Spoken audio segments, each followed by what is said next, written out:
మినుము సున్నుండలు ఎలా చేయాలో చూద్దాం. నేను ఇక్కడ ఒక లోటాడు తీసుకుంటున్నాను. అంటే కొలత కోసం రాని వాళ్ళ కోసం చెప్తున్నాను. తీసుకొని శుభ్రంగా కడిగి ఇలా ఎండలో ఎండబెట్టి వాటిని సన్న సెగపై బాగా వేపాలి. అది వేగుతున్నప్పుడు మంచి మినుములు వాసన వచ్చే వరకు వేపుకోవాలి. పొట్టుతో చేస్తేనే ఆ సున్నుండకు రుచి బాగుంటుంది. ఇప్పుడంటే అందరూ ప్రోటీన్ లడ్డూలు, డ్రై ఫ్రూట్ లడ్డూలు అని కొత్త కొత్తగా ట్రై చేస్తున్నారు. కానీ మన పెద్దల కాలం నుంచి వస్తుంది ఈ మినుముల సున్నుండ. ఇప్పుడు తీపి దీనికి నాకు 4 కప్స్ మినుములకి 3 కప్స్ షుగర్ తీసుకున్నాను. ఈక్వల్గా వేసుకుంటే మరీ తీపిగా ఉండిద్ది. ఈ తీపి తినేవాళ్ళు మీ ఇష్టం. వీటిని మెత్తగా మిక్సీ పట్టించుకుందాం. పట్టించుకున్నాక ఇదంతా ఒక గిన్నెలోకి వేసుకొని ఎక్కడైనా పలుకులు ఉన్నాయా లేదా అని చెక్ చేసుకొని ఉంటే మరోసారి మిక్సీ వేసుకోండి.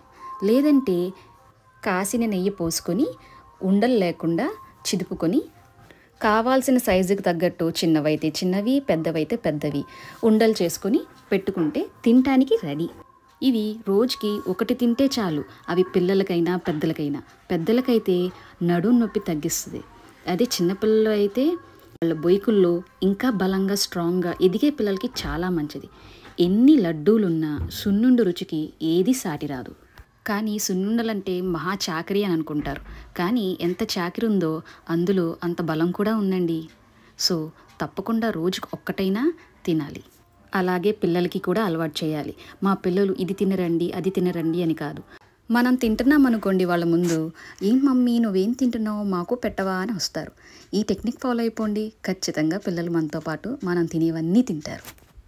చాలామంది పొట్టు లేకుండా చేసుకుంటారు. ఓకే, అది మీ ఇష్టం మీద ఉంటుంది. కానీ పొట్టుతో తింటేనే బలం అండి.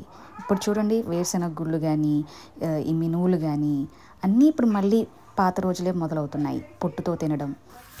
ఇలా ఒక నెలకి సరిపడా ఒక 40 to 50 చేసి ఒక డబ్బాలో పెట్టుకున్నాం అనుకోండి, తడి తగలకుండా ఉంటే అవి ఏమాత్రము పాడవు. సో రోజు ఒకటి మీరు తినచ్చు, మీ పిల్లలకి ఇవ్వచ్చు. నెలకొకసారి చేస్తే మనకి ఒక ఎక్సర్సైజ్ ఏనండోయ్. సున్నుండలు చేయడం అంటే ఆషామాషి కాదండోయ్. చేతులకి చాలా పెద్ద ఎక్సర్సైజ్ అనే చెప్పాలి. ఇలాంటి మరిన్ని కబుర్లు చెప్పుకోవడానికి, మరిన్ని వీడియోస్ చూడడానికి please like, share, view and subscribe.